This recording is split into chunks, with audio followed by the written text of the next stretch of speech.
I If gotta go. everyone, I gotta go change the title too. Yeah, you've been real bad at that. Hey, hey, hey, hey, what's happening, founders, angels across the globe of Impassive?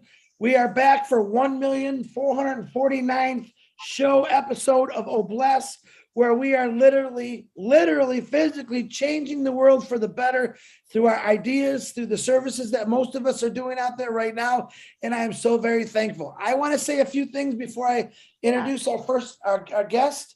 I want to thank every one of you who have made live videos about something that I brought up the other day and didn't think it'd get so crazy. What did I call it? What did I say, Gene? What did I call it, Gene? Breathable income. Breathable income. I've had many people that did live videos today, not only on their Facebooks, their YouTubes, back in O Network, and I'm blown away. I want you to keep doing those, guys, because it's going back to the basics. It's telling us really why we got into Impassive. And a lot of it is about Obless and what we're doing and why we're doing it and why we want people to still know about Impassive, even though that founder position is closed. When we launch, resellers are coming, okay? Customers are coming. So don't forget that. I want you to keep doing what you're doing. And I'm extremely proud of every one of you that participated. And anyone that wants to participate and do a live or a post, I personally will share it on my Facebook and blow it up everywhere I can, because that's what I love doing.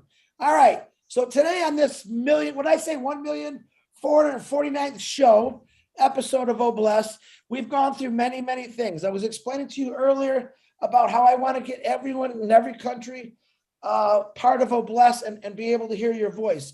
I also told you earlier, I would like to include my buddy Greg Blackton, who was always talking about electrical cars. I'd like to hear his ideas and opinions. We're going to make a show for that. I have people calling me in about dogs, animals, lovers, tree huggers. I don't care what it is.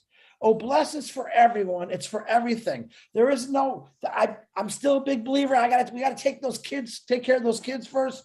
But we can do it all. We have enough people in here right now where we can take care of just about every problem financially and at least get people started and helping them out. That's why I love Obless. And every one of you are part of this, and I'm really, really excited about it. So I also would like to call for the people that just came on. We had a very beautiful sister that passed away on Sunday, and it broke my heart because I just found out about an hour ago. Leanne Bonnet, please keep her in your prayers, her family. She was a 100% believer in Impassive and Obless. I was actually going to play some of her messages that she left me, and I just can't seem to get myself to do it yet because it's upsetting to me. She was all about helping her family, taking care of her husband. They dealt with money issues, trying to deal with, do I eat or do I get my husband medicine? And I don't think she ever thought about herself. All right. But God took her home. Because God took her home. He needs her more than we need here, I guess, because he's getting her ready for those angels in the sky, and she's going to be watching over us. But remember this, we never know what time it is, right? We can go at any minute. We want to live the best lives we can. And to me, living the best lives you can is doing everything that makes you happy, but man, helping out along the way. So on that sad note, I want to bring two people on this show today who are very dear to my heart, very good friends of mine and all of yours, Patricia Parent and Dave Rosleski, and they are going to break down what they're going to be talking about and doing. Very excited about this. I know a little bit. I said, I don't want no more. You guys just come on and do it. So I'm going to give the floor to Pat Parent. Please keep yourself muted. At the end of it, we'll ask questions, we'll have discussions, whatever you want. So Pat Parent, Dave Rosleski, the show is all yours. Take it away. Thanks, Chris, for having us here tonight. I'm just going to shut my camera off because I need to read, because otherwise I won't get through it all neither. Is that okay, or? Oh, absolutely, Pat. Whatever you got to do. Okay.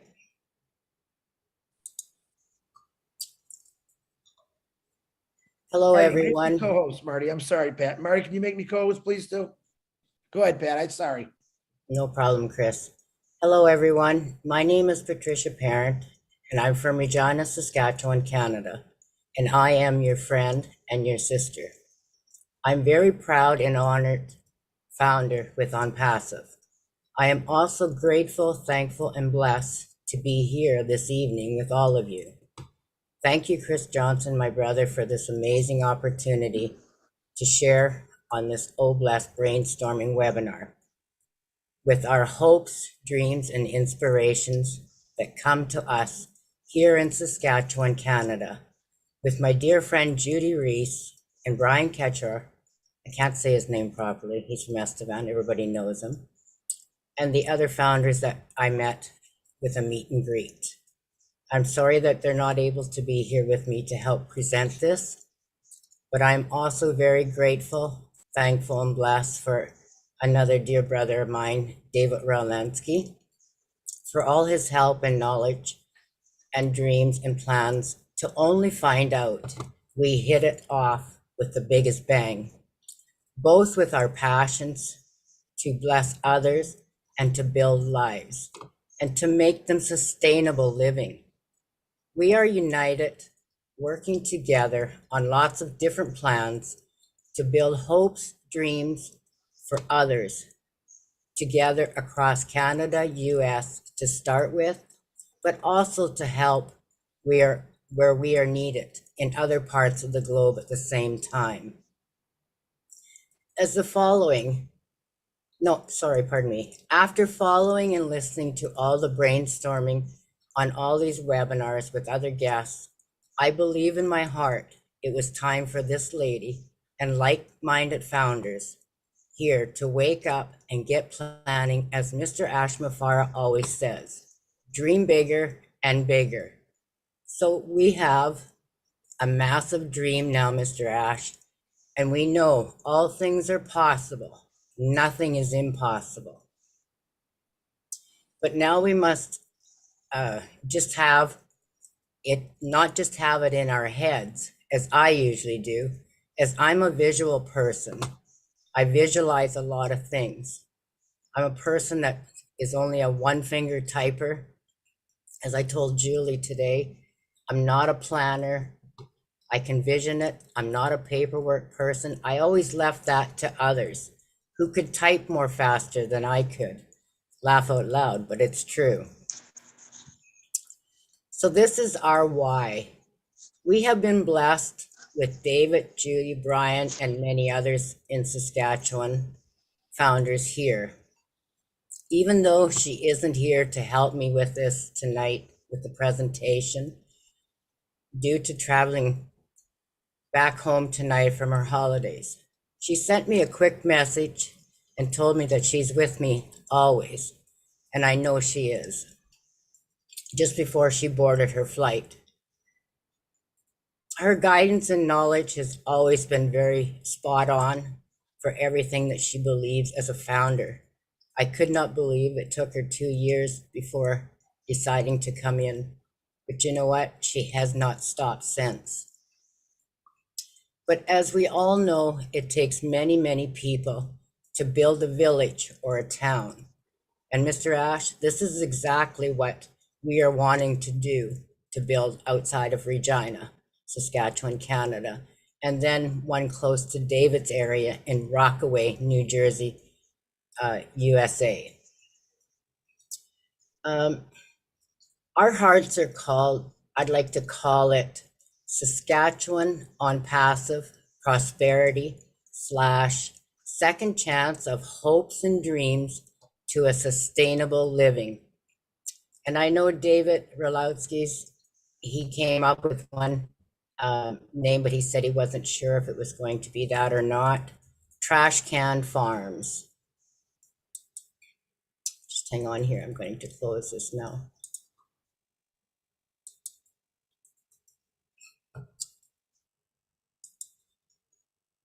So that was my introduction to it and welcoming everyone, and I am so grateful to be here. Thank you, Chris, and all the founders. To start off tonight, I would like to, David had found a saying that he always enjoyed. I'm not what I should be, but praise God, I'm not what I once was. And you know, that's perfect, because we all need to keep moving forward. Thank you, David, for that.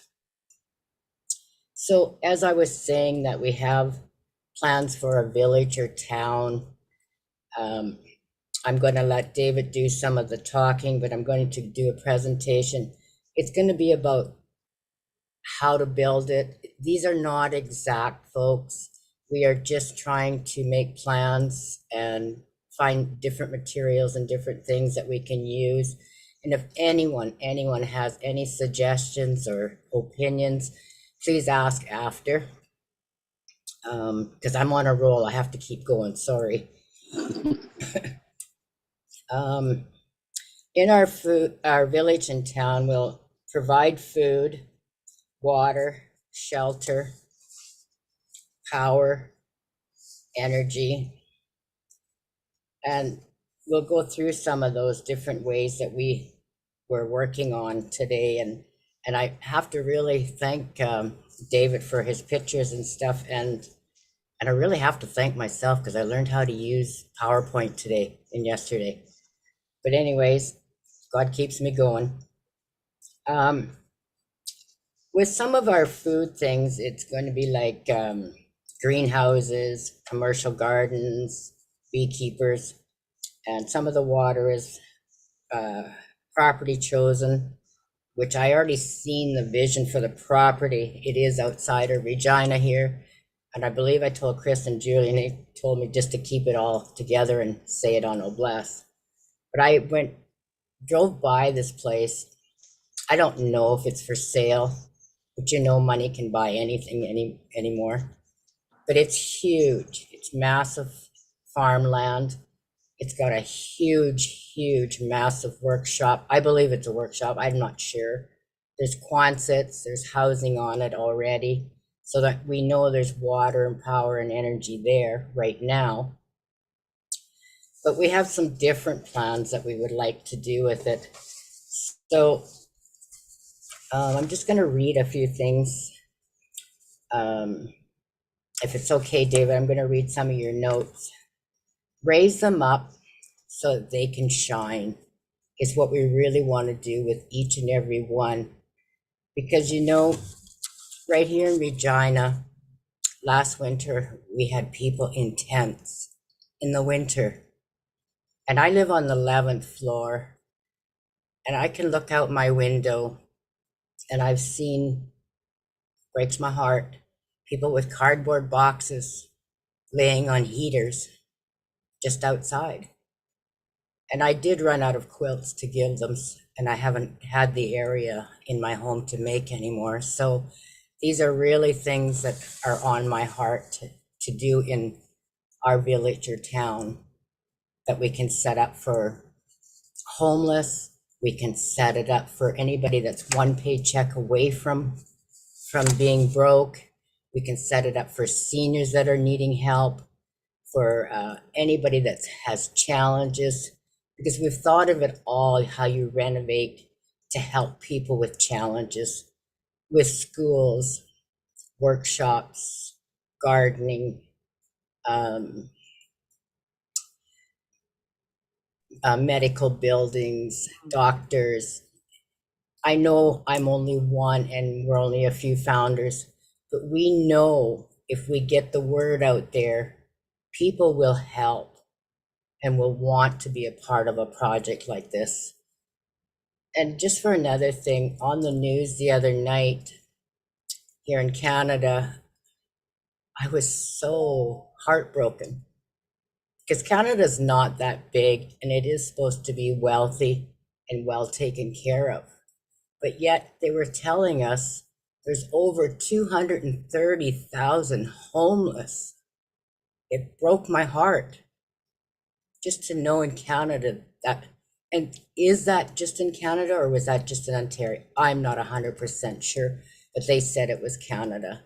And it broke my heart because I know there was 110 families right here in Regina that were in tents. So if we take 110 and times it by each city or town, it could add up to way more than 230,000 homeless.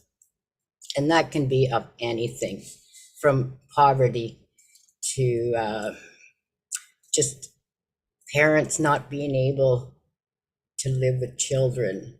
They're living on their own and they're not able to do it anymore. These are all the things that are really close to my heart. And I'm going to go through a few slides instead of going through, but I really believe everyone needs a second chance. And to have a program called Prosperity/Second Chance, it gives you that hopes and dreams for others. And I don't worry about myself, I worry about others. I will get by. God has always provided, but there's people that need the extra help. And there's disabilities, you know, there's service that I want to be able to give them jobs, help them with their special needs that they need, help anyone that we can work together in the community or village.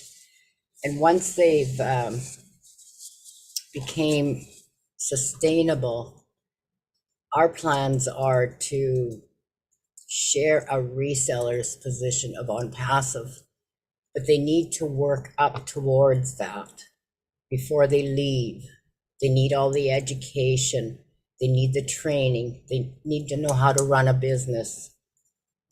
Because like I said, I'm not a big paper person. Like I said, I just learned how to do PowerPoint for the presentation tonight.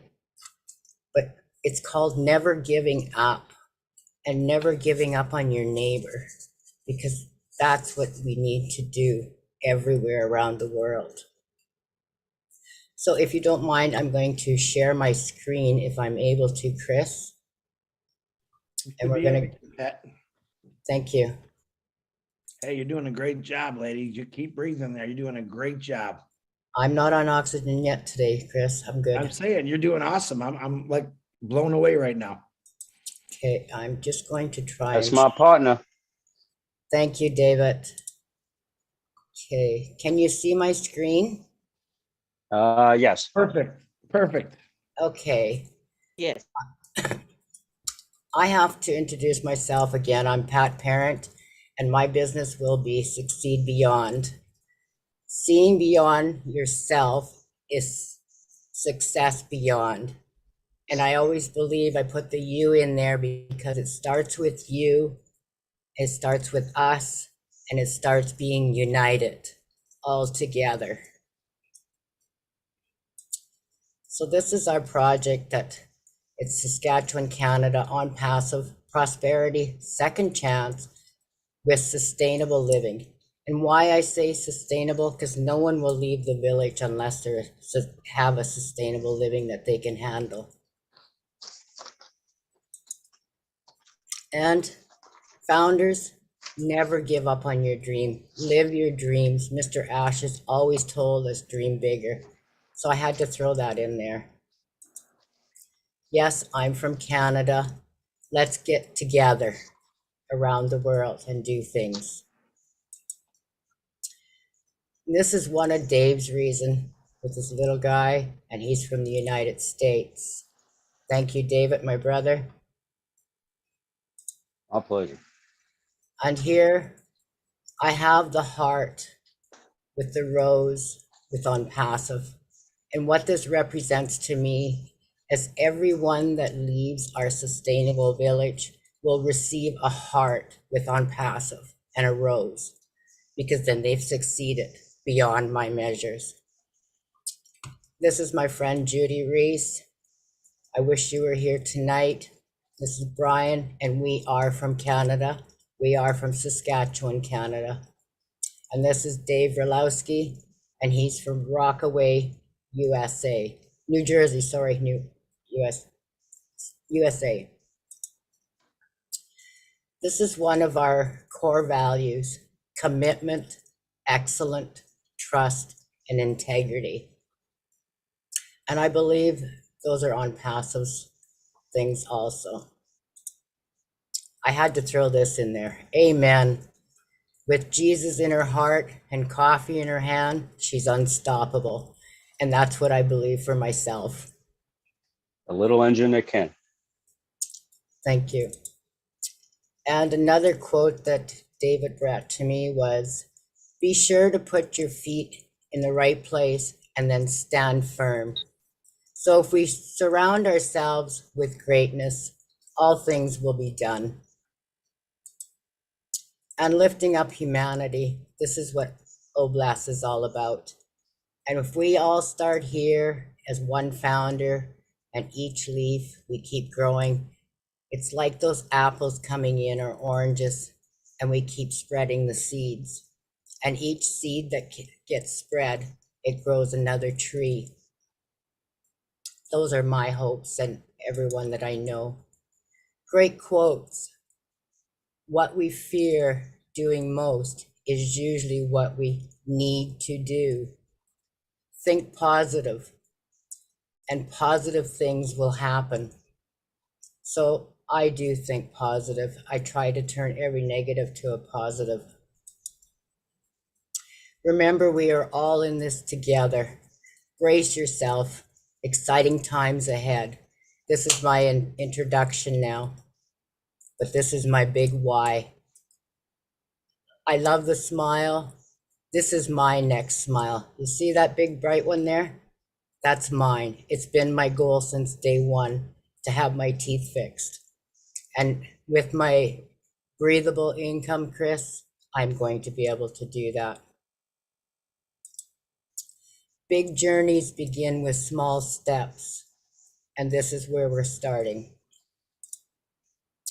A vocational education. Oh, David, did I go to the wrong spot? We were going to start with the Yeah, nuts just and hang on, bolts, but we folks. can work on this. Well, we'll talk about vocational education, which is very important, but I will come back to that. I just want to follow our program so that I know. To go We're down going to to- lay out the town. Yeah, I need to go to number 35. As you know, I'm not very good with presentations, but I'm doing the best I can today. It's This a is first for both of us, just This so you is- know. Yes. And we're very proud of it, what we came up with today. Yes, we are. This is something like the property that I was looking at just outside of Regina. It had the huge Quonset. It had a house, but this is just a diagram. With that Quonset, it would be like a workshop where they can do training for welding, mechanics, electrical, your basics, everything that people need to know to start. And what we want to do is build buildings on the outside. And the reason is so that everything is, you can see in between. And each building will lead us, say, a church, a rec center, a educational place. I figured the medical should be on the corner so it's accessible from either way if a plane ever had to land to help someone. We've been thinking lots because we do have STARS ambulance here, which is in the air. And then on this side, we wanted to have something like, David will go into the different types of housing materials and stuff that we were looking at. But say it was a condo, a house, apartment block, whatever. These are just examples here. And on the outside of the acreage or the land would be all the greenhouses and stuff like that, or different work areas. We could have a cooking area, a sewing area to teach people how to sew the basics, and so on. So we did have another one. We could have this could be where the Quonset is or whatever the meeting center, and build around it in a circle. Because as land is expensive, we may need to start with small parcels. So we can keep going where it can look something like this. You start with one and you keep adding, but all this green space in here would be filled up with gardens or something, because we don't waste any land. So those are just examples that we came up with until we have a property or able to make a total plan it's just something to get your minds going on things. So I think I need to go back to 25.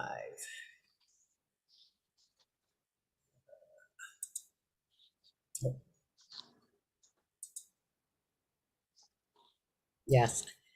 And David, I'm going to let you take over and explain the different types of homes that we thought of that we could put on the land to for the environment and stuff. Thank you, Yeah, Dave. yeah.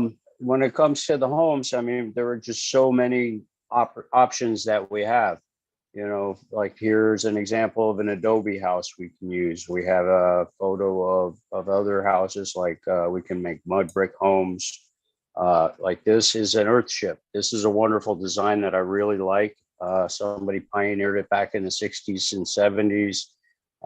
It's a nice, good environmental home that's built with recycled materials, tires and things like that. And here's a picture of that. And what they are is earth packed tires for density and strength, which also offers a lot of insulation values in case you're in, you know, colder environments. It's built with a lot of thought and planning that goes into it. You know, it's good for areas that get about 2 inches of rain a year because it's designed to catch all the water and clean it and store it. It's also designed with a gray and black water system, you know, black water being your septic that'll go out to a leach field, and a gray water system that'll go from your shower and your sink out to water your gardens. And it's also got facilities inside if you want to grow your own food or flowers and things like that. So it's a very utilitarian, off the grid, independent setup that'll be, you know, that would be good, because if there's a lot of trash in a lot of areas, well, you got a lot of building materials. It's made with, you know, glass bottles, plastic bottles, beer cans, anything you can use, and it all offers good insulation. But we've also got other options like mud brick homes. Like right here, you can build them each brick kind of like adobe, and they go together and they're real cheap. You know, and you can do it right off the land. It's no cost. Another thing about bricks that I heard about was Elon Musk with the boring company, with all that stuff that he's boring out, and he's got an offer for free bricks, which could also be used not only, you know, in these towns, but for other projects through Obless. I know everybody, you know, you need building materials. Well, Elon Musk will give them to you. I don't know all the whys and what fors. I'm going to find that out and you know, submit it to Obless so we all know. But that's an option too. We've got 3D printed concrete homes, which are really interesting. They're good for, you know, hurricane, tornado areas. Are good and strong and durable and very easy and cheap to set up, you know, kind of like the 3D printed homes, but it's just a little more robust. And here's a 3D printed home that you could pretty much set up any which way you want. It's just a matter of how you design the printer and how big an area that it'll print on. You know, very versatile. The houses go up quickly, inexpensively, and, you know, from what I understand, they're very comfortable to live in. You know, so we have all kinds of options. We've got shipping container homes we can do. There's been a lot of people all over the world that have been doing them. There's a lot of really creative places. You know, I've seen them that look like castles. I've seen them that look like warehouses, and I've seen some that look like something Frank Lloyd Wright would design. You know, you got a lot of really creative people, so they're really good materials and relatively inexpensive to get and use. They have them coming from all over the world, so they're not that hard to get.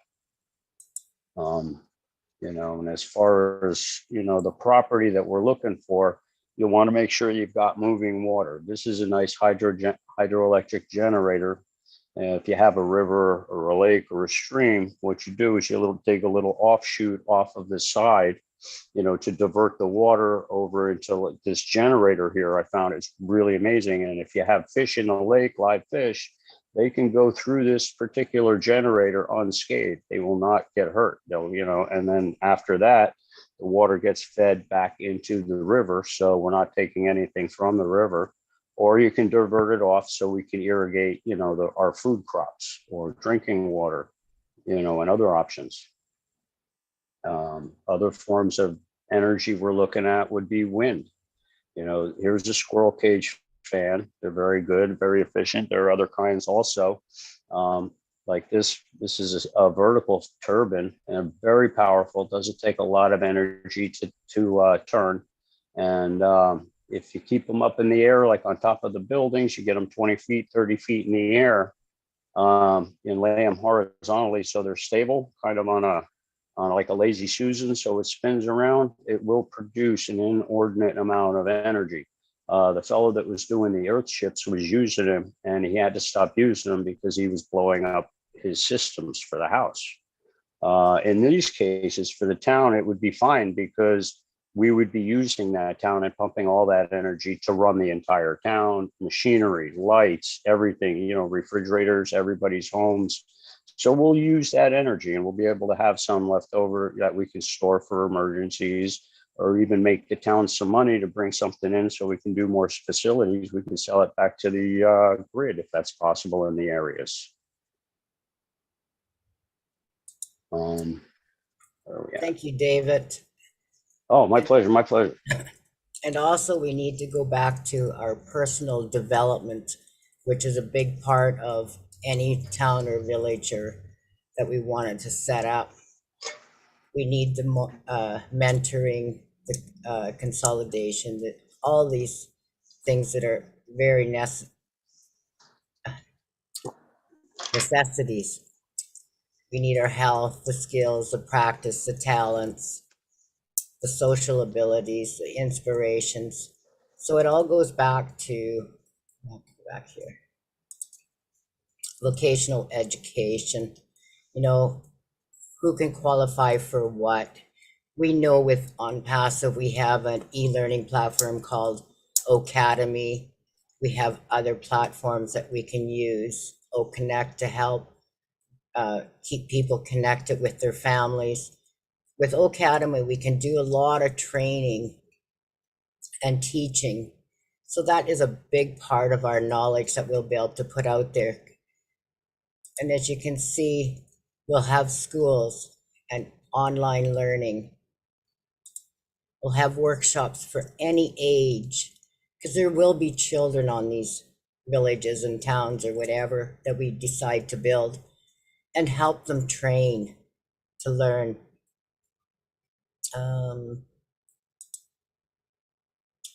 Gardening is a passion of mine. So in Saskatchewan here, it is limited to certain months. But with, like David was telling me, the hydroponics, we can do it inside. I think that's how he calls it. So we can do it inside. Even in the winter, we can grow enough food to help with food banks and be sustainable on the village.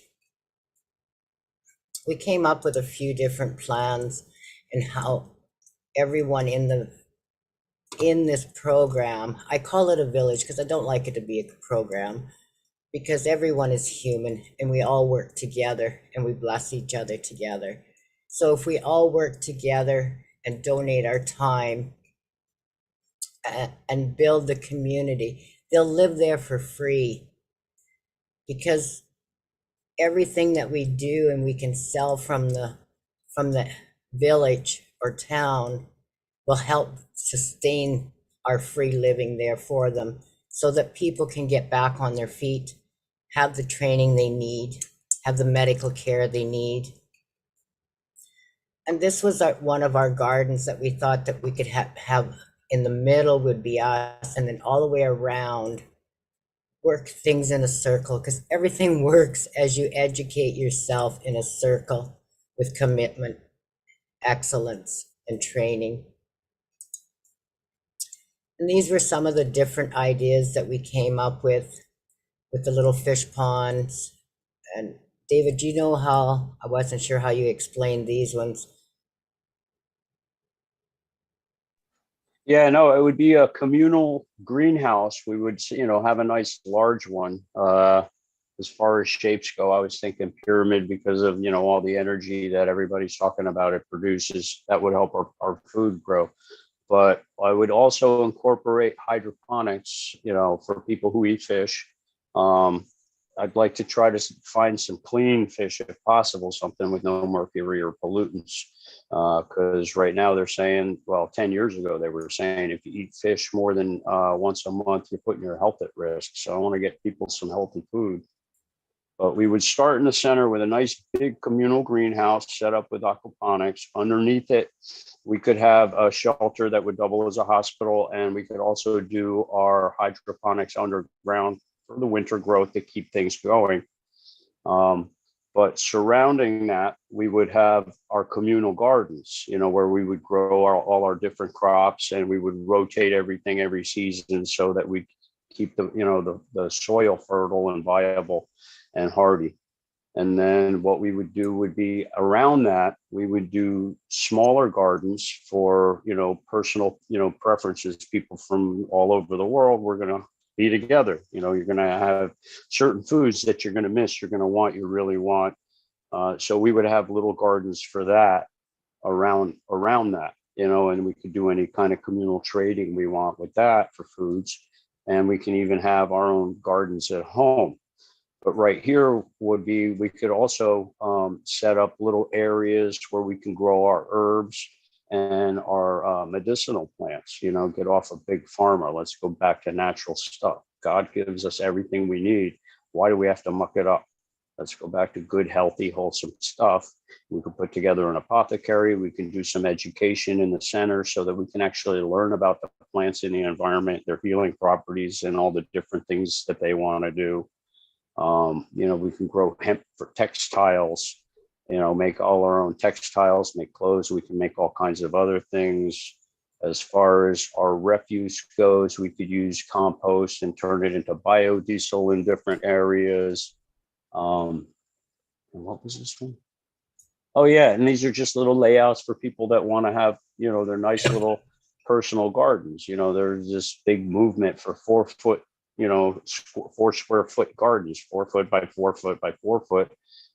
They say you can grow enough food for a family in that space. So, we can do, probably something bigger than that for people so they can grow more food. But, it's food, because anything, we're going to sustain ourselves. And we also want to sustain other people at the food banks, at the soup kitchens, at the churches, and, anything that we can help people with, we will. We can take a lot of this food that doesn't go to people, won't get eaten, and we can bring it back to the community, and we can prepare it. We can freeze dry it and, do like those MREs, meals ready to eat, the dehydrated, the survival foods, for hard times. And we can pack it up so it'll last 25 years. We can even ship that, to third world or other places that are in disaster that need good, wholesome meals so that they can sustain themselves to get through their situations. So food is imperative. Food is life. God gave it to us, and we should propagate it as much as we can. And also with our garden centers and stuff, because we have people with disabilities and maybe in wheelchairs or walkers or with canes, we would make the raised bed areas so that they're accessible for them also. And Thank you, also, Pat. I forgot. that's okay. But you need a certain material that the wheelchairs don't get stuck in stones or grass and make it harder for them to get through. So I know there is that rubber sort of pavement that you can put down. So there's different ideas that we can come up with. And we just came and picked out some pictures to show you different areas that you can plan if you had the large area of a farm area. But if you see back here, there's an entertainment place back here that you need also, with a swimming pool or whatever to sustain. And Chris, this is because you have one in your place. I keep thinking of it. You know what? I want to move there right now because I'm really liking this neighborhood you're building. Pretty cool, guys. Thank you. So if we have the greenhouses back here and all the plots and stuff here and the entertainment. So when it is in Saskatchewan or wherever these are built, when it's really hot, you can go for a dip. You can go for a swim, take a break. We're not here to overwork anyone. We're here to have a sustainable life, learn, teach, and move, and keep moving. So this is something like the farm area, you know, with the gardens around it and the big, and it's just different dreams and passions that I've had, and many, many founders, and David and Judy and Brian, we've all worked together building different ideas. I wish they were here. They could have did most of the talking, but I'm grateful God has given me the chance tonight to show it and explain it. And it's beautiful, folks. It's beautiful. I just need the vision. I can vision it. I manifest it. I see it done, because all things are possible. Nothing is impossible. So I believe that's our presentation for tonight. It's just a few things that we've been working on. One more thing sorry, we David. forgot to mention with the housing, you know, and we also want to have different housing, you know, we want to have housing for families, but everybody's got their own situation. We want to have housing for women for whatever situation, battered, single, you know, lots of different, you know, troubles and tribulations that women go through. And it's horrible. So they need a safe place that they can go. You know, we need for children. You know, we've got, you know, people that'll need some, you know, rehab or have some, you know, some sort of emotional or, you know, some sort of emotional issues that they need to get some special care for. You know, we got the military, you know, we'll have probably get a lot of those in there. They're going to have their own, you know, demons that they're going to need to fight. And we'd like to, in that situation, we would like to get people that can really give them some help, not just placebos, drug them up and have a nice day. You know, we want to help these people get their lives back, get a grip on their lives again, so that they can take the steering wheel and be part of society. We are all human and we all deserve a second chance. And God bless each and every one of you for listening tonight. Thank you, Chris, for allowing us to share. Thank you. Thank you. I will stop screen sharing unless anybody has any questions. Yeah, I got one more thing to say. Pat wasn't expecting this, but I got to say something. On anything I've ever worked on, I've always run into people that are hard-headed and, you know, unwilling to listen. If anybody ever gets an opportunity to work on a project with Pat Parent, do yourself a favor and take it up. I have never met it, you know, there are so few people with as much heart, love, and compassion for people like her, Ash, you know, they're Gandhi, you know, I put her up there. She's good people, you know, she keeps God first, she keeps the heart and people second. And I got to say, not only was it a pleasure, but it's a real honor to work with her. And I look very forward to working on all our projects that we have in the future. And thank you, Pat. You made this a wonderful experience for me. Thank you, David. I'm grateful to be your friend and your sister. Thank you. You are. And I love you, Pat. You're great. Love you too. wow. Do you want me to stop screen sharing? Yeah, you Chris? can stop screen sharing because I definitely want everyone to see it. All right, and guys, everybody give them a round of applause because that's what you call teamwork, guys. Everybody, I loved it. I mean, Dave, Pat, and to Judy and to Brian. I know you can't be here. That's what I'm talking about. You're listen. This is gonna sound funny. You went back to the basics, and I've been using this a lot lately. You went back to the basics. You want to do something that maybe our forefathers, grandfathers, great-grandfathers did many years ago. It's just we forgot about this easy stuff, how to grow healthy food. And I tell you what, the land is there to do all this. You can talk to my brother Tim Dillon on here. He knows of all kind of land from campgrounds that went out of business that this stuff can be done. It can help out so many people. It can teach them, like you said, growing food. My God, you threw a swimming pool in there, you know? But man, educating people with their hands and their minds is a lot better than bookwork, I always say. I never liked bookwork. I'd rather be, if I could have went to high school and junior high school and said, hey, Chris, go out there and learn about history. And I got to touch things and dig. And man, I'd be probably a really smart guy today. I'm a little smart, but you know what I'm saying? I loved everything that you did about this because it's all natural stuff. You went from mud houses to 3D. You went from the beginning to the future, which all still can be done. If we can't get a 3D machine in one of these parts of the world, because I can see this going everywhere, you know, guess what? We can build mud houses, educating people. All these things are possible and doable by people in your village. And I like that you said, I don't want to call it a program. Let's call it a village. Love the idea. I think that's part of, I think Ash was kind of saying that a long time ago. Let's get rid of the words we use to me that are negative. Get them out of the way and let's put different words in there. Like a village, not a program, not a psych center, you know, a building that helps people. Get rid of these terrible words that scare people. What you did is you just build an entire world, an entire ecosystem with everything. The only thing you didn't have in there was a movie theater, but everything else was perfect. Well, you didn't see it, Chris? No, I didn't see the movie. It was on the other side of the swimming pool. But I commend both of you. I love it.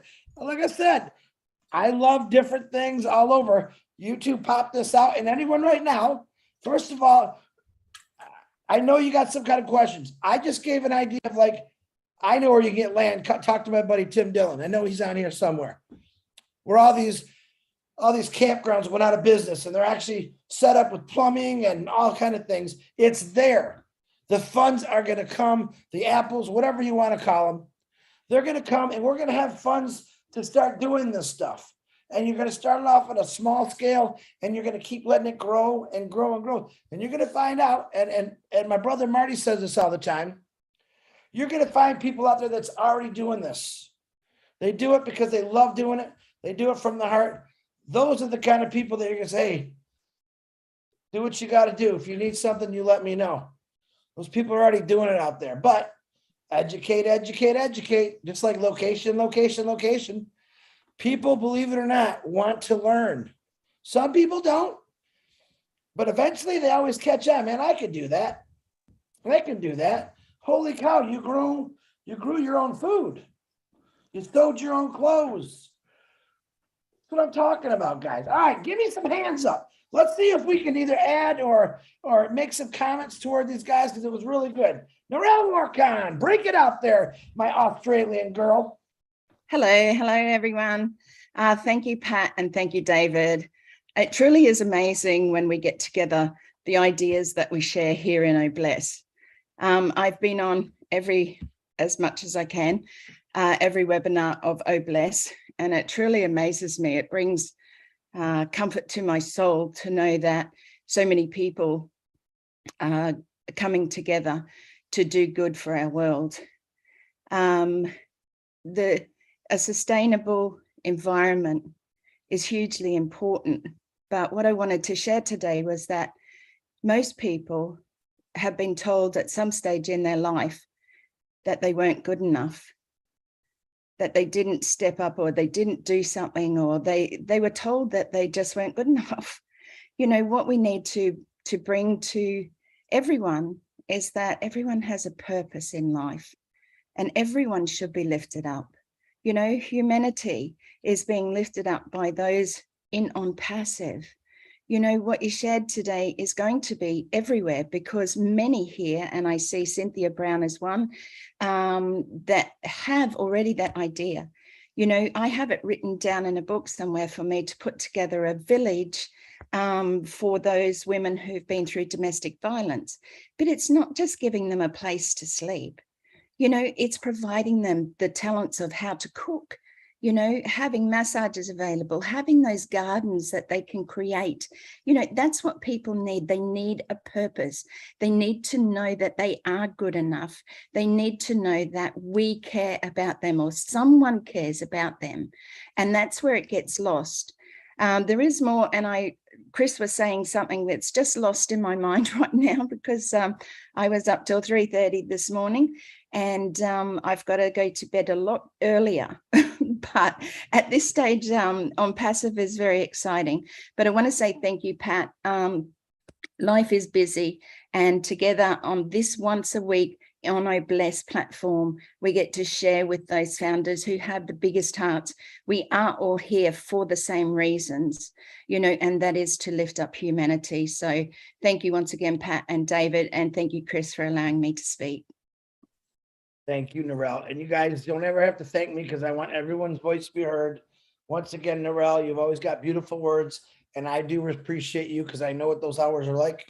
I used to do them with you. Now I'm a little older, but you keep going. And remember this, guys, every webinar is recorded. If you have something to do, spend time with your family, man, that's why we record them. You can watch. If 2 people showed up on Noblesse, I'd still be happy. But if you got something to do and you know you can watch, at least watch the recording later, that's okay with me. All right. Susan Hodges, please unmute yourself. Yes, hi everyone. I'm excited. Pat did a wonderful job and so did David. So many of you all are just doing a wonderful job. Everybody needs to have their profession or whatever they're good at and get together because there's so many people wanting to do these villages and I'm one of them.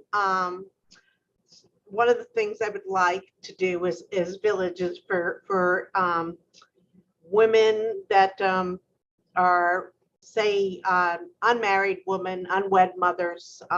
There's different things I'd like to do.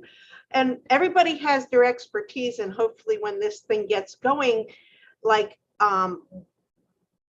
certain things would be the cheapest way to go, but the best way in different areas. And somebody with that knowledge would be able to help somebody else.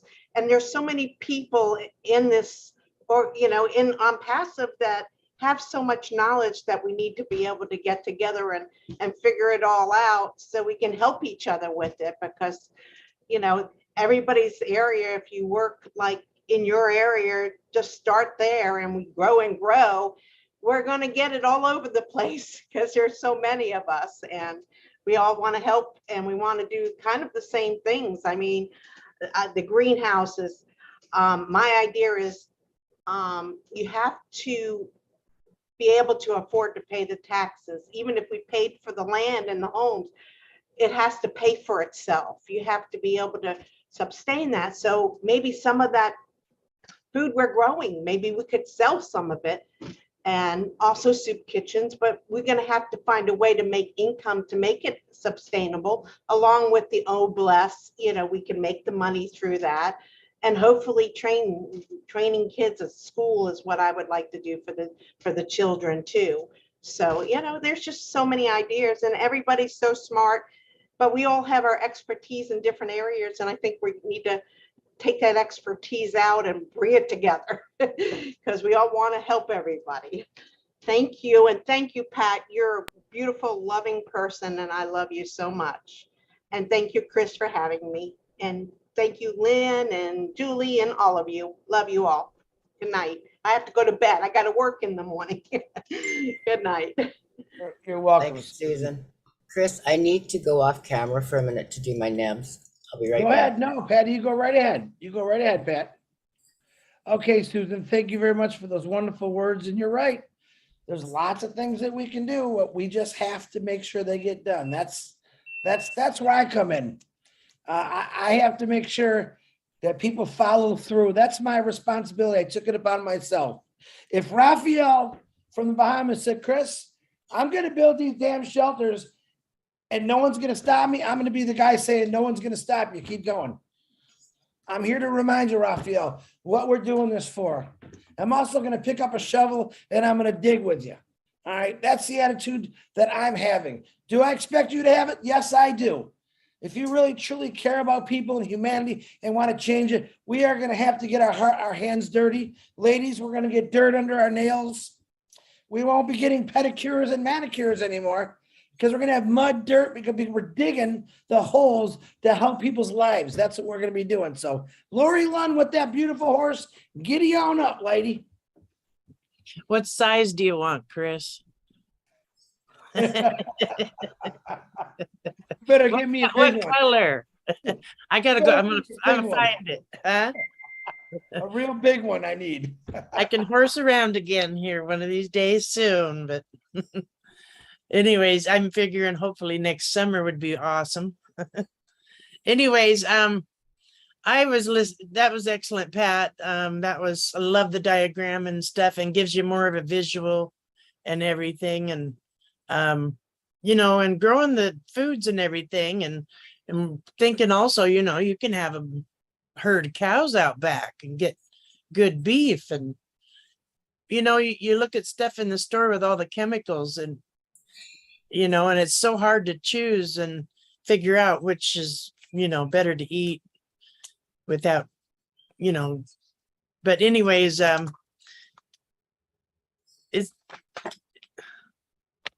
it's been pretty neat watching everything and what Chris is doing. And I'm just getting a lot of ideas because, I try to help everybody, and I take a lot of poor people, to their doctor's appointments, and they're struggling so hard. And I cannot wait just to help them, and give everybody a boost or something, because, that right there would just get them encouraged, and tell them about, on passive, and get them rolling on being a reseller. And that's what I'm excited about there when it really comes through. I've been talking to quite a few people about that, but I'm excited about helping people. That's going to be great. I've already been helping, but I need more. My mind is just going crazy with ideas too. But anyways, thank you, everybody. Thank you, Chris. And I can't wait for that horseback ride. That's going to be fun. I'm looking forward to that too. Lori Lynn, thank you. You're absolutely right. Look at now, we've gone through, whether you've been here for 4.5 years or 2 years or a month. All right. When we're launched to the world, okay. And I'm telling you, when I say we're launched to the world and it really is going down, I want you to understand how easy it's going to be to see those people maybe in the wheelchair in the grocery store, can barely get their money out of their wallet just to pay for something, that really need help, to actually just, the guy in the corner, no more $5. No more $5. Listen, I want to make you a reseller. I don't know if you heard about it. You don't have a phone now. Let me introduce you to you, but I want to do this for you. I want to do this for you because I don't want you on this corner anymore. I want you to go live your life. All right, clean yourself up. And a lot of this stuff has to be done on their own accord. We can help along, but man, it's going to be a great thing just to see one individual. If every one of you helped one individual, whether they were a drug addict, an alcoholic, they were mentally sick, mentally challenged, they were depressed. If you helped, each one of us just helped one of those people to get through that. Isn't that worth it? Isn't that worth it? To help one person? Just think of 1 million people helped 1 million people. And those 1 million people have to help those 1 million people. Within a year, we're going through half the world, man. People are going to be blessing everywhere. I mean, we're going to have literally a farm of bless, and the seeds are really going to be human beings saying, look at me sprout, look at me shine. I got to go help somebody.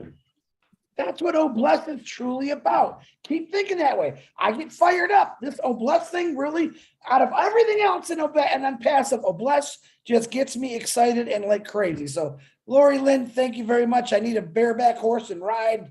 Calm me down here. So I'll get there. Awesome. I cannot wait. All right. Thank you, Lori. Okay. Right. It's Masagio. Did I say that right? I think I always say it wrong. Isn't it doctor? Aren't you a doctor? I am, but I don't have to put it here. Yeah, but I got a lot of respect for you, so I'm going to call you Dr. Masagio. Welcome back, young lady. Go ahead. The floor is yours. Thank you. And thank you, Pat and David, for a wonderful presentation. And thank you also, Chris Johnson, for always organizing Bless. We really are fired up with Bless. I would just like to say to Pat and David, that was just amazing. It helps us to visualize how the world will change. When I saw the way their presentation is laid out and how they dream about this village with almost everything included there. And the most impressive thing is that a lot of their, within their concept, there is going green, going green, going green, which is also going to save the planet as well. I mean, it was like a very inclusive village, almost everything is included there already. But I was just throwing an idea to say, I don't know how they started it, but to say, were they thinking of consulting the communities so that they could also do kind of a bottom-up approach where people could also express what they need, how they need it, how they need it to be designed, you know, some form of ownership together with the community. Maybe they've already done that. Otherwise, when this thought was going through my head, I was like, who would not actually take this anyway? But there's always, it's always important for sustainability and for people to own what is being built for them. So I was wondering if they thought about that. And I also have a question to say, because when I looked at this, I was like, this can be replicated all over the world. And some of us who are coming from developing countries like myself, and with projects that are also really underdeveloped, this gives us a good idea on how to think and how to plan. So it has really made impact in us. Thank you so much, David and Pat, and the team that was not there as well. Really motivating and inspirational. That's me. Thank you. Bye. Dr. Pat or David, you have anything you'd like to say? I would love to say thank you for your questions and everyone that is giving us answers back. We are open for opinions, options, whatever. Like I said, it's just a plan that we're putting together. We haven't talked to the city or anything. So if anybody knows any engineers that can help us, or anyone that is, I'm open for help for everything. Because like I said, I'm a one finger typer, but this one finger got a long ways today. But no, I do. We all need help in every area. So please reach out. I'm looking for help in everything. And so is David and Judy and Brian and everyone else here. Because as I always say it, it's not an I project, it's a we. And if we can always say we, we'll go a lot farther and we'll keep moving.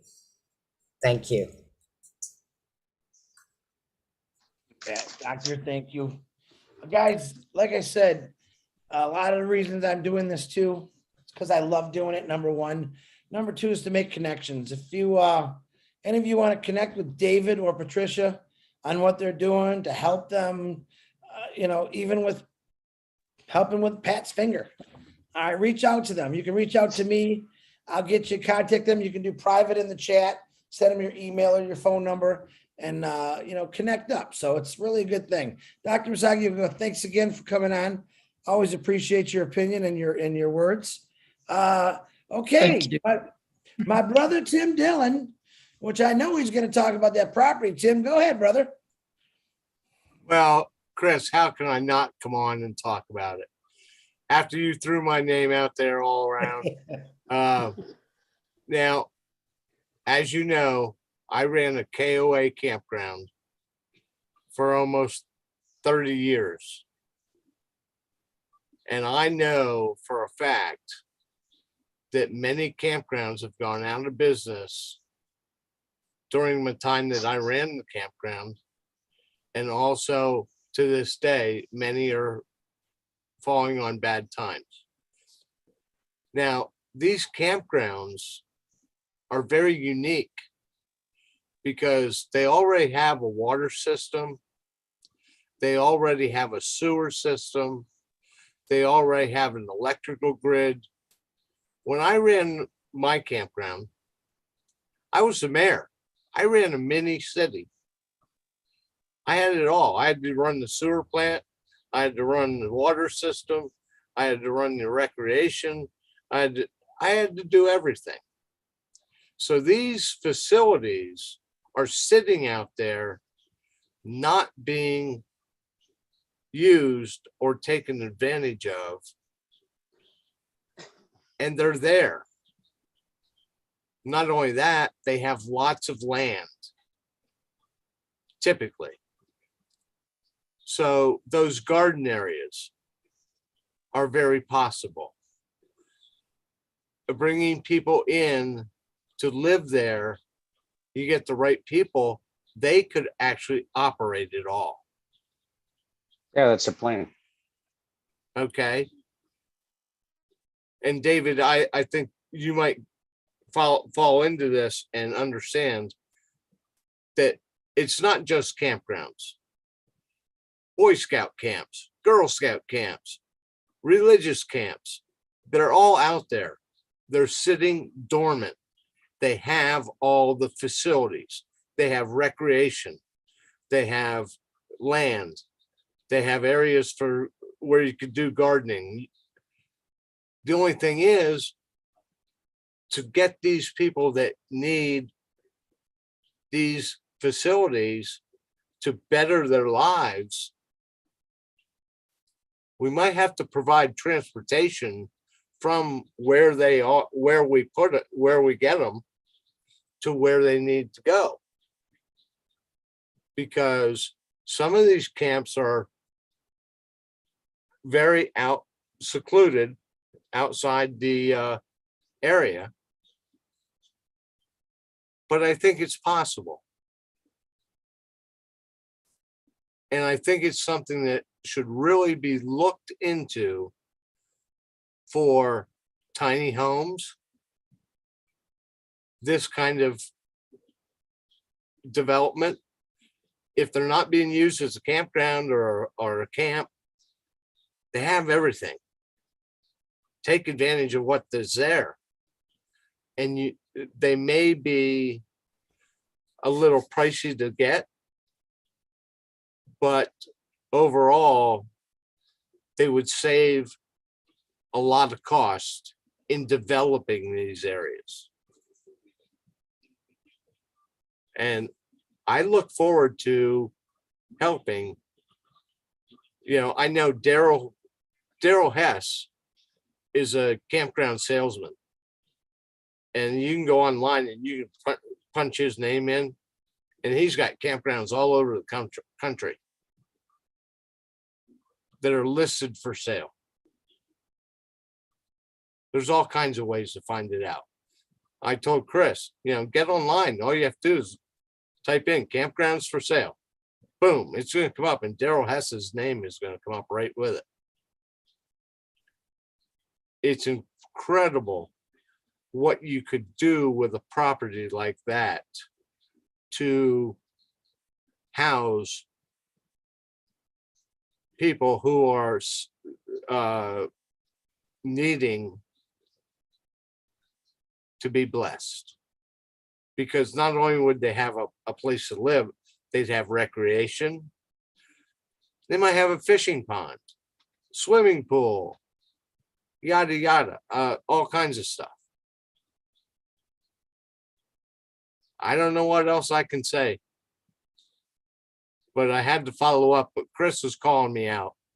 You said what I wanted you to say, Tim. I just want people to know that with their ideas or the visions they have, there's lots of property in this world for sale. Why not get a piece of property that's already set up with already many things already developed, ready to go for what you want. Right. Tim, I appreciate you, brother. Thank you for coming on and speaking. You're very welcome, Chris. And I love all you guys. We love you Hey, too, brother. You know what? We're going where no one has gone before. Beam me up, Scotty. Star Trek. Okay, thank you very much, Tim. I heard that, John Burley. You're starting trouble, aren't you? All right, Dr. Benny, I see that you are right side up again. Go on, unmute yourself, please, my queen. Ooh, finally. I was laughing. Everyone's texting me, Chris, Dr. Benny's upside. Well, I think she knows that she can see her. Well, now I think she can see herself. I wasn't sure, but glad to see you right side up, Dr. Benny. Okay. Thank you. Thank you so much. Thank you so much, Brother Chris, for giving me this opportunity. I will always say good evening, good morning, good afternoon to my brothers and sisters on this amazing webinar in different parts of the globe. Sister Parent, you know, I have always noticed you. I respect you a lot. Brother David, I would say outstanding presentation. You guys have the best ideas regarding this involvement. So, if I may ask, what is the percentage of the involvement of the people who are going to be in this village or program of this project?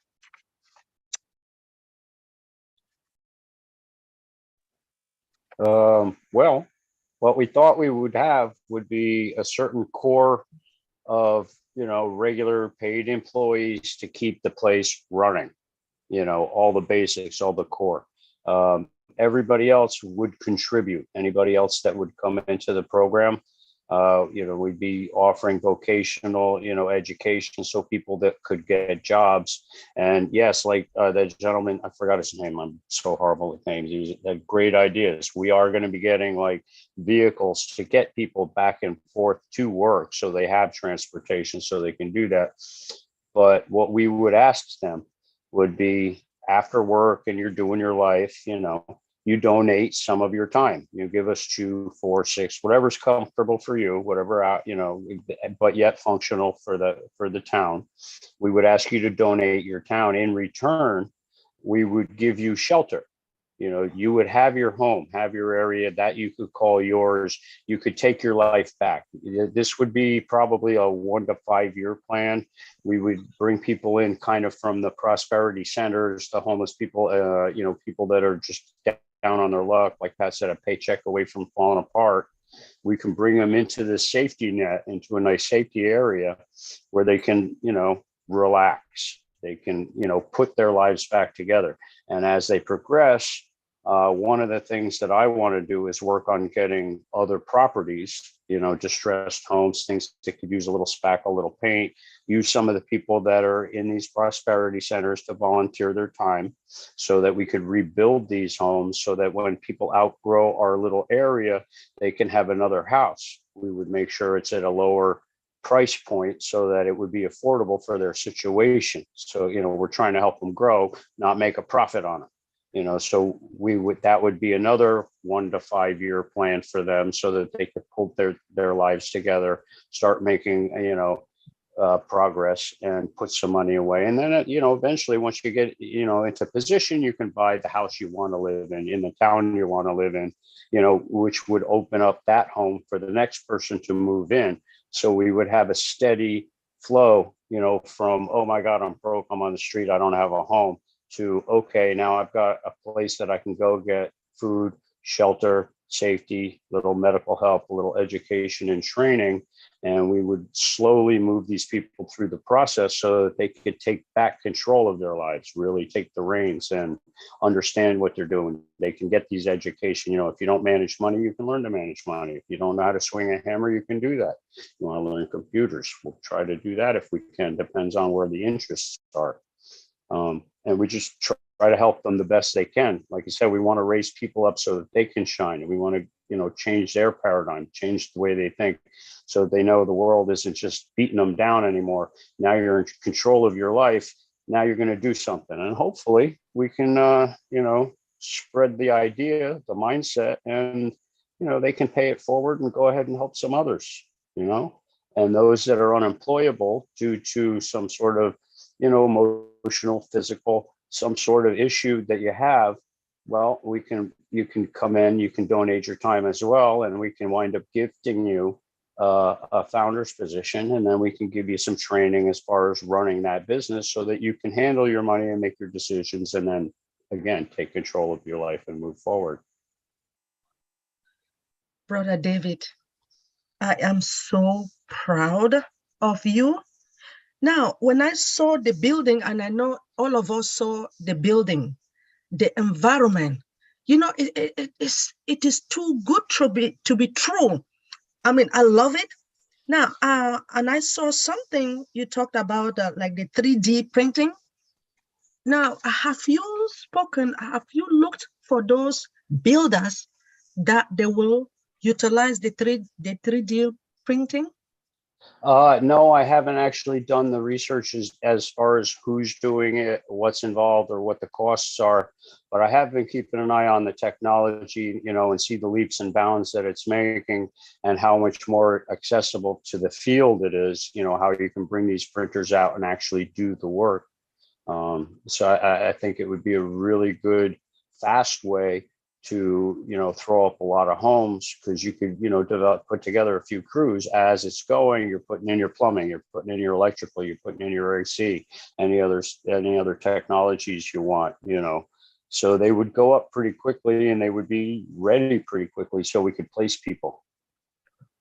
This is amazing. Thank you so much, brother. When it comes to this 3D printing, I would really want to follow your footsteps, because I want to know where you will search for these people, so that surely we can work together because of All Bless. Thank you so much, yeah. Sister Pat Parent. Thank you. Outstanding presentation. Thank you. Yeah, and just so everybody knows, we fully plan on posting everything that we're doing, all our plans, how we're going to do things as we go in Bless, so other people can use these ideas. And please, for the love of God and everything holy, anybody's got some good ideas or anything they want to add to it, please, by all means, because then we can all use it and we can, customize everything for our areas and make it that much better for everybody. I mean, because it really is a team effort. And like Pat says, it takes the village. You can't do it on your own. And the powers that be, they're not looking out for us too good. And another thing, I'm sorry, this is a little off subject, but I just heard this recently. In the United States, they're hiring 87,000 more IRS agents with the specific goal of going after people like us in Bless, specifically conservatives, they said. But things are about to get a little rocky. So we're going to have a few bumps that we're going to have to overcome. But like Ash says, do or die, and I'm going to add on to it. I'm just going to keep doing until I die, so whatever they throw at me, I got my baseball mitt. Let's go. Very good, David. You know what I tell them? Famous 2 words that Marty Garmo used to say. You know what I'm going to tell them? Bite me. Bite me. All right. Thank you, Dr. Benny. I'm glad to see your feet are on the ground, let's say. All right, Richard Lamoot, what's happening, my brother? Go ahead. And we're not talking about those electric cars yet. I love all you beautiful men, women, and children of the world from the bottom of my heart. My goodness gracious, Patricia, David, I love every minute of what you showed us.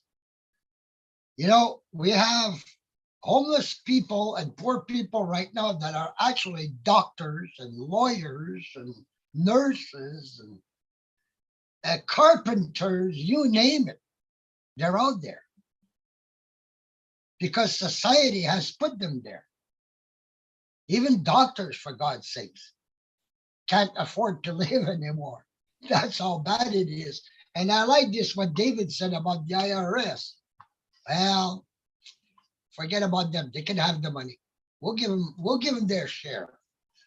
But we'll make sure that the rest of it goes where it belongs, to the people of the world that are still suffering. My goal is 1 person at a time, maybe 10% at a time, I don't know. But my goal is to stop all the suffering that's still going on in this world as much as I can. And I've seen a lot of cities where there's a mile square, and I mean a mile square, of abandoned industrial buildings,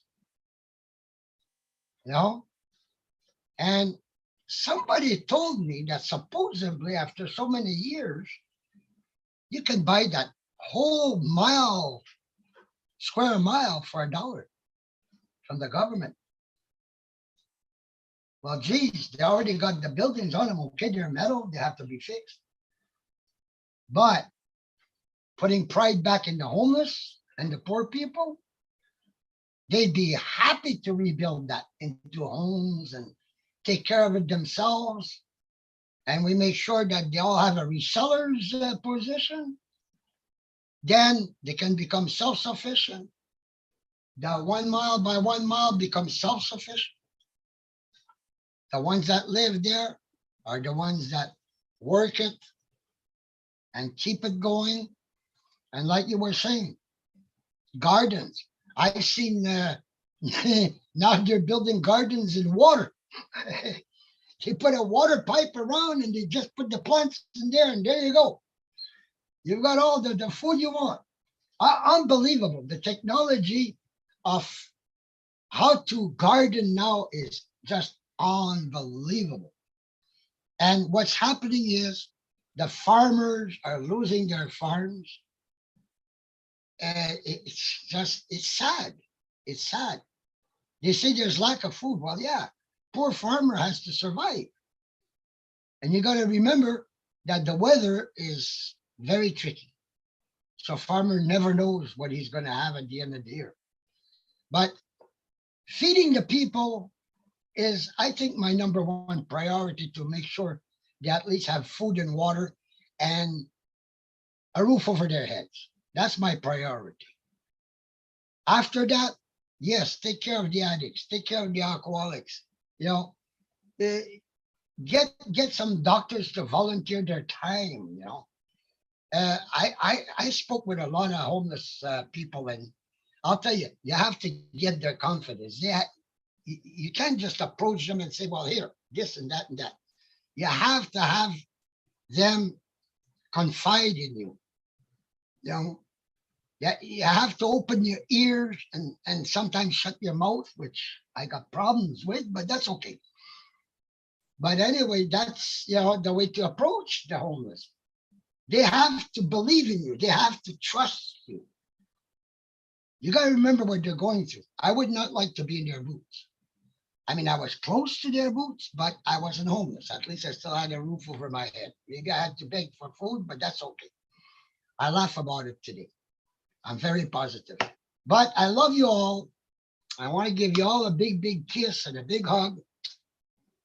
I love you all, beautiful, wonderful, handsome men and beautiful women of the world. Night, night.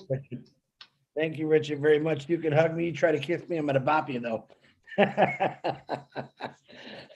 Thanks again, Richard. You know, I'm just kidding you. William Marshmallow Delorme, I haven't heard from you in a while, brother. Please unmute yourself. I hope you're doing great. Yeah, Chris, I like that. I may just do a post for your breathable income. I can't really do too much videos and Facebook. They seem like I don't like to give out my name too much because of scam artists. So I'm sort of want to stay in unpassive and be much secured. And right now with the breathable income would help me pay for my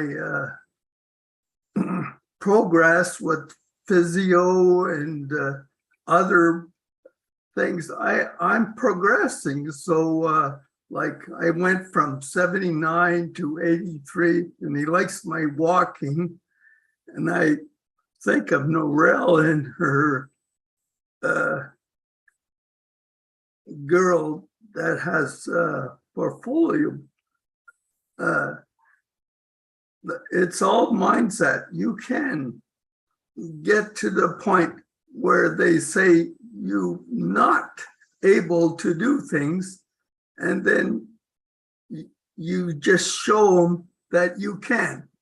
And I want to add to Pat, you see what's behind me, it's a chameleon. Now you can go to Google and type in typing tutoring, and they have online tutoring and they're very good. this program with you start out with your home keys and you start with the chameleon, and then the chameleon eats the letter. It's a lot of fun. So you imagine you type with one finger. So imagine you're typing with 10 fingers. So you'll progress very quickly, and you don't have to spend a long time on it. Just something every day, few minutes, do an exercise, and you'll progress. Right. William, did you paint that? Is that what you said? Did you paint that or you type it? I do this to keep my, I'm not a person with games and all that. That really doesn't interest me too much. This was on my phone, actually. I have it's a number of paintings. So I downloaded this one because I like the chameleon, because I think of the typing tutoring. You can type with 10 fingers. It's really a lot of fun. I like it. I really think you're competing against the unicorn man, but I'll have to let him know William's coming after you with a chameleon. So yeah, the chameleon will start eating the breathable income. Very good. William, it's good to hear you again, brother. Nice to see you. Thank you for your wonderful words. Pat, David, you got anything you want to say to Mr. William? Thanks, William. I'm going to have to try that to see if I can get the typing faster. But on the phone, you only need one finger too. So I can imagine you what 10 fingers can do. Yes, correct. I think you should hire him, Pat. You should hire William. I think so too, because I'm not a paper person either. Thank you. All righty, guys, it's 10:32. 1, 2, 3. We got 4 hands up. So if you want to get your hands up before 11 o'clock, get them up and we'll make a last call.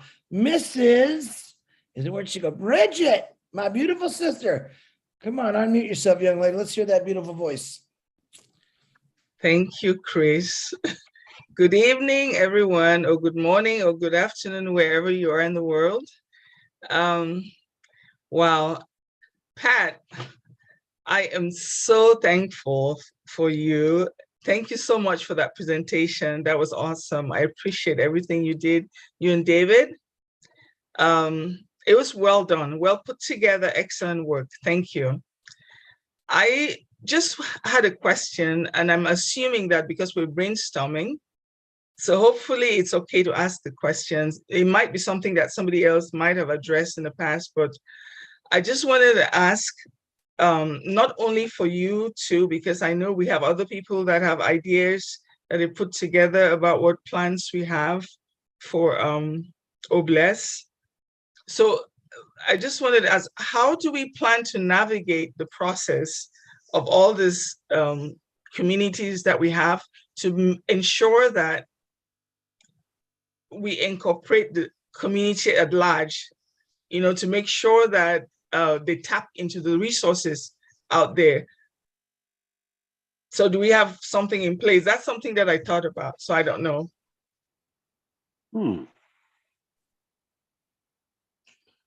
Thinking. Yeah, I haven't thought about that part, but that's a really good idea. I mean, we can get a lot of community support as well with it. If, you know, we do a little promotions, go do a couple of, you know, as we're growing and doing our things, we can go do some neighborhood projects that would, you know, get us out to the communities so that they could see what we're doing and we're making a positive impact. And, you know, we're trying to help those that are having trouble helping themselves. You know, maybe we can get them to donate some time too. Okay. Yeah, the reason why I kind of thought about that, because sometimes being in a community, you're trying to empower people, they could have some kind of stigma. So it's when they know that they're also able to interact with others in the outside world, it'll be a normal living. And, I guess that's just the thinking. So, yeah, no, I mean, we were concentrating on putting it together and what we could do for people. But this is an amazingly wonderful idea. This is why we welcome and encourage getting some more ideas to throw into here, because we're just throwing around ideas at the moment. We haven't had anything concrete, but we are making plans of what we decide, we want to do. We don't know everything, and yeah, it takes the village. So any help we can get, any ideas, any input, it's only going to make this project fly a whole lot better. yeah. Yeah, thank you. I just thought I'd throw it out there because I know we're doing brainstorming here. So this is the place for this. So. Yeah, absolutely. No idea is taboo. Yeah. Anybody got an idea? Throw it at us, because if it's a good one, we'll put it in. Yeah, thank you. Good job, though. That was very good. You guys did an excellent job. Thank you, Bridget. Excellent question. Hey, any ideas to Bridget's question? It was a very good question to help out David and Pat. Would be welcomed. Very good. Oh my goodness, Mr. John Wilkinson, please unmute yourself, sir. Thank you, Bridget. Thanks for having me. John Wilkinson here. I am a former Marine as well, and I had actually been working on the same idea for a few months off and on. And I had some ideas I really want to get by you, and see if they could be helpful to you as well. One of my friends told me they have this already in Israel called the kibbutz. Everybody, okay, it's called a kibbutz, and it's the same thing as the village as you're talking about. And so some of the things I have been looking at for this idea as well was a portable turbine. This portable turbine, you can actually carry it. With a lightweight pole and make energy, as well. And there's a system for water. You can actually pull the water out of the air, which is a water generator or whatever from the atmosphere or whatever, which I have information as well. And so anyway, I just wanted to really collaborate this. It's amazing how the universe, I was thinking about this. I was already putting things together, researching technology and so forth. And next thing I know, you're doing a presentation on it. And what a great presentation that was, by the way. Very, very, very good.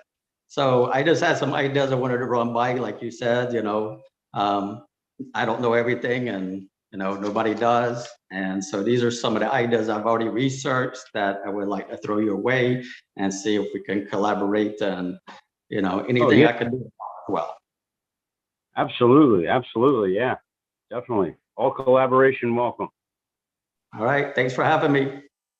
Yeah, great ideas. I love it. Thank you very much, John. If you want, you can private chat David and Patricia your email or your phone number in the private chat. I don't know if I'm sure you know how to do that, right? Get them your information and you guys can make communication to email and get that thing going. Thank you, John. Appreciate you, brother. Thank you for your service too, my brother. All right, we have now with this I haven't seen her. I know she's all over the place. I just haven't seen her in a while. My beautiful sister from Singapore, Tina Go. Please unmute yourself, you darling young lady, you. Big kiss to you and a big hug as well to you and to Richard. Thank you for having me today, this morning. I know I have been in, but not visible a couple of times because I'm busy at work. I'm actually at work as well still. But I totally missed the presentation, David and Pat, but I know it is something really great that you're doing. And I've been privately chatting with David as well with regards to about farming. Singapore is a tiny little dot in the Far East, and we're land scarce. We also have 5 million people to feed, and all of our food comes from overseas. So we've got the technology though. We're very, very advanced in our technology in terms of food security. Our navies are out there guarding our sea lanes and ensuring the food that gets through. Our little communities here in Singapore as well are doing vertical farming, not just for the little homes, but also for as a business. So that's one of the technologies that we are in the forefront. Singapore had actually came up with the first vertical farming, not just for homes or the community, but the whole of citizens at large. It is very new. And David and Pat, if you wish to have connections on how the technology is run, I could run by that to you. We are also very, very blessed. I've always said I'm blessed. I'm also blessed to be in this beautiful country called Singapore. The government is so structured and with a long foresight. So because we're tiny and we're actually surrounded by not too friendly neighbors, so our security in all areas are being looked after, and especially so for our citizens. So we've got grants. I know there's been a scam last week. There's a scam from about community grants, and that's a shame. I've actually got someone asking me about wanting to scam me up with using a friend's profile, trying to check me out. So I said, I know a scammer when I see one. So, but what I'm trying to say is that we're not sure about how the other countries are doing, but in Singapore, we have a main ministry looking after our community, and we have a statutory board under that who disperse grants. So I don't know whether it's going to be a lobby or this thing, but I'm heading there immediately when we launch. I can't do it at the moment because I'm still working, and I've got employee terms and conditions I have to go through. But as soon as I retire, I'm going to head there to get my grants for my facility. I think what we should look forward to with young or old blue, I can't remember what Ash was saying, with the youth for the future, and I have a very strong intent to get the youth who are disadvantaged, with parents being wayward and in the rehabilitation centers for drugs and everything, and the youth are disadvantaged in that sense. But I'm looking to start an incubator for these kids, together with our seniors, a facility where I've always been saying that where there's intergenerational conversations, the kids are, the disadvantaged kids, or should I say this, they are all very smart, street smart.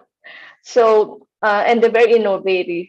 And we should give them that chance in the world to be that successful person that they want to be, and the intergenerational conversation with our and guidance from our seniors would help them to get where they want to go. Nowadays we have Udemy, and there's even with our academy in the future, we're going to get bless them with education that they need to get to where they are, without having to worry where the funds are going to come from in the education. So I've got a big job to do, a lot of work to do, but I must retire first. So let's launch. Thank you for having me. David, we'll get in touch. Love you all. Thank you, Tina. Yeah, you're all going to retire. Don't worry. Can't tell you when, but you're all going to retire. And you're probably going to retire. But I was young. I was lucky enough to retire when I was 52 years of age. I'll be 57 this year. And I hopefully you don't have to do the 30 some plus years I had to do in a couple years and you're out. So Tina, nice to see you again. Thank you for your kind words. I know you're going to make some connections there with David and Pat. Pretty cool stuff there. All right, we got my Australia princess back on Narelle. Open your microphone, please. Hey, Chris, thank you. I'd actually like Cynthia and Gladys to go first because I have spoken, but I do have something I do want to share. So I would like them to go first, please. Okay, you're the boss. Man, I got a lot of bosses. That's okay. Cynthia Brown, downtown, your Australian sister said, you go. Hello, everyone. I just wanted to say, Pat, I'm so proud of you. Thank you for talking about this subject because this is my favorite, you know, shipping containers and anything that can help the homeless people. This is so amazing to me, and I can't wait to have my hands in this. I'm just really proud of you, and I want to know if, I don't know if, can we do this in Philadelphia, David? Like, yeah, you should be able to do it anywhere. Just got to worry about zoning and any kind of, you know, we got to just check everything out, what we can and can't do, because different states, cities, and municipalities have their own little quirky rules. So we just have to figure out, you know, what we got to do to accomplish what we want. I mean, there's a way to do it. We may just have to grease somebody's palms in order to have them say, okay, and let us do the right thing. You know, there's a lot of dirty politics out there and stuff, but we'll get through it. We'll bulldoze through it. You can do it anywhere. Anywhere there's ground, you can do it. this is amazing. I'm so happy about this. I thank you both for talking about this tonight. Cynthia, my sister, just remember, everything is possible. Nothing is impossible. Absolutely. Thank you. Proud of you, Pat. My JU sister. Cynthia Brown, nice to see you, beautiful. She's Thank my you. airport. She's my airport partner. That's who she is. We ran to the airport together through Boston. Yes. All right. So Miss Gladys, thank you, Cynthia, once again. Miss Gladys, the Australian young lady said, let them talk first. I already talked. So Miss Gladys, open your mic, please, and let us have it. Thank you so much, Brother Chris. Thank you, everyone here. And more especially, thank you, Pat, and your team. That was an excellent presentation. I really enjoyed watching the slides, but more so, I'm just envisioning that community, that village, very beautiful like that.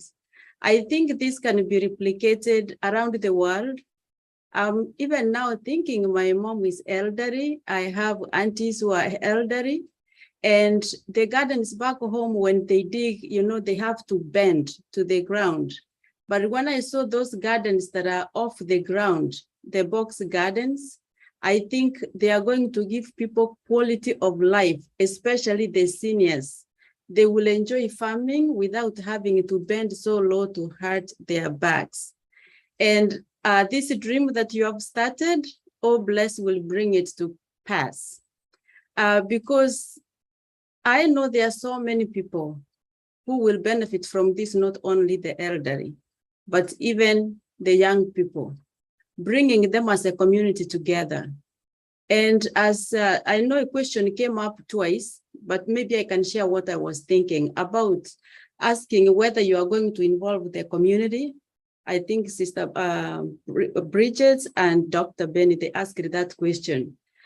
When the presenters mentioned that when David said about the people coming and contributing, volunteering, giving time, I think it will be a great idea to include the community, because each community's needs may be different. To tell them what you have, or first ask them what they need, and then you can see how you can incorporate your plan so that it serves, you know, you get to share your vision and it serves the community based on their need. So I am very happy. I'm looking forward. the design you have is just amazing. It's like everything is within the community. And about also when they grow food, that you can sell that food to the community, they can eat that food, and they can also exchange, even in form of trade, food from one community to another. And being that it's going to be replicated around the world, I think it's going to be amazing. I can't wait to see what we are going to do through O Bless. Thank you so much. I'm proud of you. Anything Thank you, back Sister to Gladys. I'm very, very glad for you to speak tonight because you fill my heart every time you do. And yes, I believe speaking to the community, getting to the cities, like I was talking about our project for myself in Saskatchewan, speaking of Saskatchewan only, if we put it just outside the city, we still need the hospitals and everything because the village is not going to be big enough to have all the facilities that it needs for surgeries and everything. So if we keep it close to a city where there is the facilities there and we can access them, and then we can use and have the community of the city to help us also.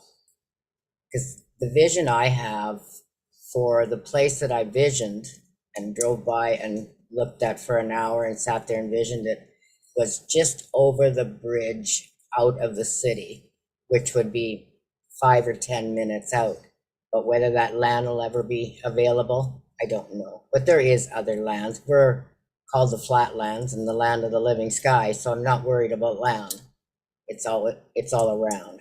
But staying close to a community that has the facilities of medical, because everyone needs that around.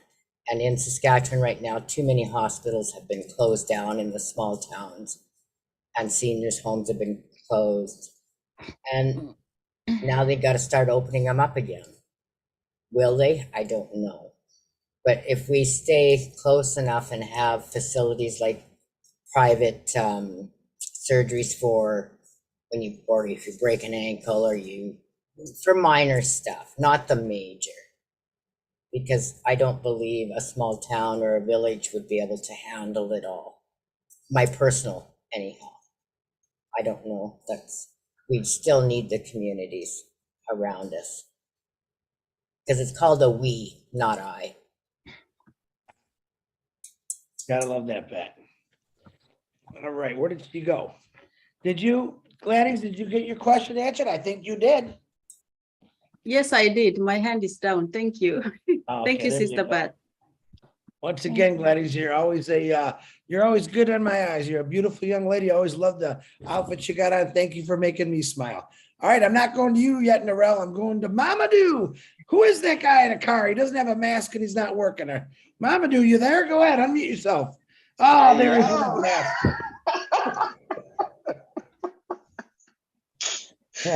Oh, my Captain Chris. You got me. Thank you very much. Oh my goodness, Sister Pat. Oh my goodness, this presentation is very, very excellent. You just made my dream so smooth because I've always been dreaming of having a community of my family. Captain Chris, I came from a large family. My siblings, their kids, their grandkids, which are my dad's grandkids, great-grand, they're over 200. So I've always been dreaming of having a community of just the family, and when I saw this presentation, oh my goodness, I said, oh God, I said, I wish I can have access into this place that I can really follow up and make sure this community that I've been dreaming of, I'll be able to construct it for my family, and then goes to my community where I was born and onto my whole country. This can be replicated, as Sister Gladys said. It is very good. Oh my goodness. Thank you very much, Captain Chris and Pat and David. That was excellent. Thank you. I don't have much to say. I'm so excited to see this. Oh, Mamadou's never got much to say, does he? I'm about to clock out now, Captain Chris. Thank you, Mamadou. You came right when we're about to clock out. Okay. Appreciate you, brother. Good to see you. Now, last one is Narelle, who was gracious enough to let 2-3 people go in front of her. Narelle, unmute yourself. Let's see what you got. Thanks, Chris. You're I was welcome. remembering back because, sometimes when you're tired and things like that, and you said about bringing back, the sustainability, the way that our parents grew vegetable gardens and things like that. Yesterday was the 25th anniversary of my father's passing. And what he passed on to us, there were 6 girls and 1 boy. He was a little sad about that, having so many girls, but I think we brought joy to his life. But, growing and things like that, the vegetables and, not having everything sprayed is so very important. However, I've had an idea in my head and I haven't shared it before. And I just want to share it here tonight because I think when I talk about purpose, having people feel that they belong to a community. So yes, I do agree with all of you who have said about involving the communities, because this is what brings unity, One of my idea, and it may be laughable, excuse me, is that I believe in some of these communities, we could have street names like On Passive Way, just doesn't have to be passed by the council or anything like that, but just have names from On Passive. We could have Ashmafara Boulevard or whatever. However, it's about, I'm a tree lover, okay? And to me, I think planting a tree for every single person who either stays within the village, lives within the village, every founder, that sort of thing, and have a tree planted in their honor, because what this does is gives a person a sense of belonging. It's rooting who they are within that village, it really is. And trees, obviously, they're being cut down every day. They are very important because they give us life, so On Passive Life is about sustainability, about helping everybody, about sharing our heart. So my idea is to just plant trees for people, name them after the people, so that they have that sense of belonging. They can come and water it, everybody can be a part of that. And like I said, it just, they can watch not only the village grow, but the trees within the village. So I just wanted to share that and thank everybody for actually sharing tonight, because it is really important that what we hear from Pat and David was the start of their village, the start of a village, in your town, your community. We can do it everywhere. Australia is a very big country. We have plenty of land. We just don't have the water. We're one of the biggest countries, and yet we have the least amount of water, believe it or not, even though we have flooding in certain areas. But in the middle of Australia, it's a lot of desert. So, we can do a lot with land as long as we have the water. So thanks again, Chris. It's been an honor to be here. And thank you, everyone. It's lovely to see your faces. You're welcome, Narelle. Thank you for that. Lots of things to do. It's a big world. And there's lots of corners in this world that we don't know about. And we got to get in those corners. All right. Wow. We actually finished 1 minute before 11 o'clock. So let me say first of all, my appreciation, my thank you to Patricia, how I call Pat, parent, and David Rosesley, 2 amazing individuals. I am so glad you guys came on here. Well, I'm even more happy that you 2 connected. Canada, Michigan, woo! There's a fight in there somewhere with a hockey game. We know that, but I think it's amazing what you guys did, and I want you to keep it going. I'm backing you 100%. You know that. I also want to thank Bruce Gerstein, John Barilla, Narelle Warkon, Lynn Nakamoto, Julie Wen for running the boards, helping with, John, where's John Barilla? I know he's still on. Yeah, there he is. I heard John Barillo was I'm promoted here. to, you were promoted to detective? Is that what it was now? I guess so. That's what I heard. That's what Marty said. Some Yeah, call people well, to help me chat defenders. I'm moving you up to private investigator now. Okay, you got a double promotion this week. So John, appreciate all you do in the chats. I know it's not easy running through all the tubes and knocking these ding dongs out of whack. So appreciate you. Who else? Daryl Cook. I think Daryl's on here. He normally takes all the notes. Daryl, if you're still up, I appreciate you for doing that, my brother. Who am I missing? Am I missing anybody? If I'm missing somebody, please let me know. I want to thank all the people on the panel who spoke. Okay, and I also want to thank all the people on the panel who didn't speak. Yes, Daryl Cook just sent me the notes. Thank you, Daryl. God bless you, brother.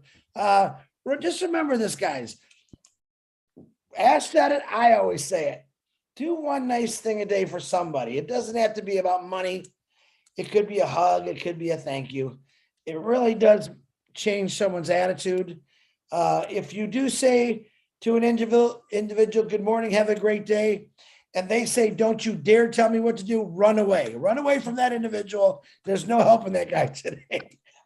My boss used to say that to me every time. I'd say, hey, good morning, boss, have a great day. He'd say, don't you ever tell me what to do. So, just a joke, but have fun. All right, let's have some fun. Chris, I would really like to say thank you for having David and myself do a presentation tonight. And we are very grateful, thankful, and blessed as always. And I would also like to leave my condolences with Leanne and her family. Yes. Let's remember Leanne Bonnet. Actually, let's go out in silence today. Just because of Leanne. And thank you for reminding me about that, Pat. And it's always my pleasure. You never have to say thank you. Just keep doing what you're doing, guys. This is about every one of us coming together from every part of the world and just helping people for the first time in history. Think about it that way. All right, Richard, I noticed you just put your hand up real quick. Go ahead, brother. It's because I want to ask for prayers for my youngest stepson. Tomorrow's having back surgery at 11 o'clock tomorrow morning. You got it, Richard. Many, many prayers, guys. Remember Richard and his grandson in his prayers. All you guys, if you got something going on in your families, we're praying for you constantly. You got my promise on that. Morning, noon, and night, I'm always praying for everyone that I know, and I know a lot of you. So keep Leanne and her family in her prayers, and reach out to each other. There's a lot of people out here that just need to you just might want to talk to them. You just might change their life, right? So thank you for coming to Bless. We'll see you next Tuesday. And I'm not telling you what I got going because I got 3 things I got to pick. But I love everyone here. Pat, Parent, David, you guys rocked my world tonight. Everyone else that spoke in the panel, you rocked my world. You guys keep rocking. And remember, if I want to see videos on breathable income, what it'll do for you, it'll make you feel good when you do it too. So they will be shared everywhere when you do them. Make sure I get them. I'll see you guys at 360 tomorrow. I'm not sure if it's at 12 or 2. If it's at 12, usually S doesn't show up. If it's at 2, you never know. The guy's like a magician. He calls and says, hey, we're doing it.